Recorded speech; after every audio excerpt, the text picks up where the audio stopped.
এটা আমাদের 15 বছর আগে আমরা শুরু করেছিলাম পিঠেপুলি উৎসব। বাঙালির যে ঐতিহ্য, বাঙালির যে সংস্কৃতি, কোনো একটা সময় পিঠেপুলি হারিয়ে যেতে বসেছিল বাঙালির দর্শনার্থী থেকে।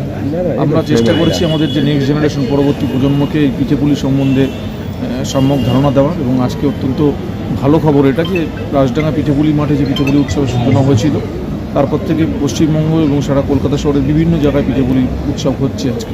এবং আজকে মানুষ আবার নতুন করে পিঠেপুলিকে জানছে। এটা আমাদের এই উৎসবের সার্থকতা। চলবে, এটা 16 তারিখ অবধি চলবে। 16 তারিখ বিভিন্ন সাংস্কৃতিক অনুষ্ঠান এবং তার সঙ্গে বাংলা, এপার বাংলা, ওপার বাংলা বিভিন্ন পিঠেপুলির সমন্বয়ে আমাদের এই অনুষ্ঠান। সব লোকাল এবং এরা কেউ প্রফেশনাল না। সব এই কটা দিন কাজকর্ম থেকে ছুটি নিয়ে এরা আনন্দ সহকারে স্টলে বসে সঙ্গীত উপভোগ করে অনুষ্ঠান আসছে। কলকাতা এবং বম্বে বিভিন্ন শিল্পীরা আসছে। অমিত কুমার, জলিত মুখার্জি থেকে শুরু করে নচিকেতা, চন্দ্রবিন্দু, আসছে। বাংলা এবং বাঙালি তার নিজস্ব চিন্তাভাবনা নিয়ে শুরু। বাইরের থেকে যে সংস্কৃতি বাংলায় আগমন করার চেষ্টা করছে, সেটা যেন না হয় সেই অনুরোধ মানুষের কাছে আমরা ছোটোবেলা থেকে বাংলাকে যে জন্য আগামী দিনে বাংলাকে দেখতে পাই। এটা একটা সামাজিক অনুষ্ঠান।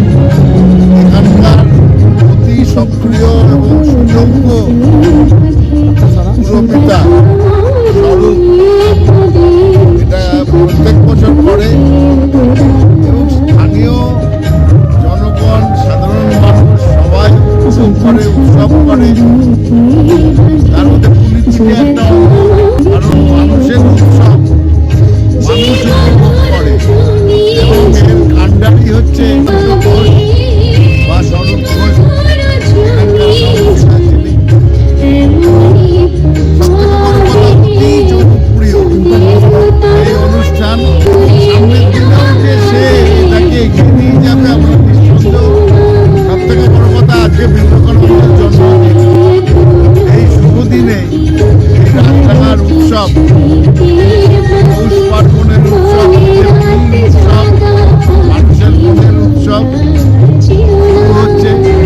আমরা সবাই খুব এটাই বলবো, স্বামী বিবেকানন্দের বাণী বা তার জীবন আদর্শ, আমাদের যিনি কনস্টিটিউশন বা সংবিধান তৈরি করেছিলেন, সেই আম্বেদকর সাহেব এক জায়গায় লিখেছিলেন যে ভারতবর্ষ যে ধর্মনিরপেক্ষ রাষ্ট্র হওয়া উচিত, সেটা সবথেকে ভালো বলেছিলেন স্বামী বিবেকানন্দ।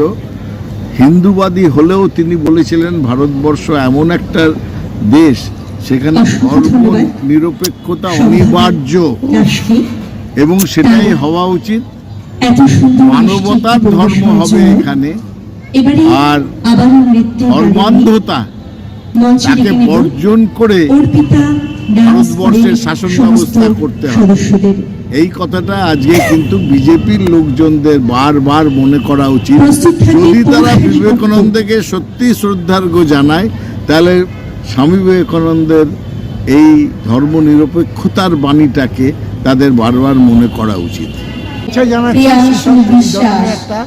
আর নমস্কার, সবাইকে নিয়ে 108 নম্বর ওয়ার্ডে সবাইকে নিয়ে এই ধরনের একটা অনুষ্ঠান। আজকে দাদার জন্মদিন, ধন্যবাদ জানাই। বলছি আমি, তাতে আমাদের আমন্ত্রণ জানাই বলে আমরা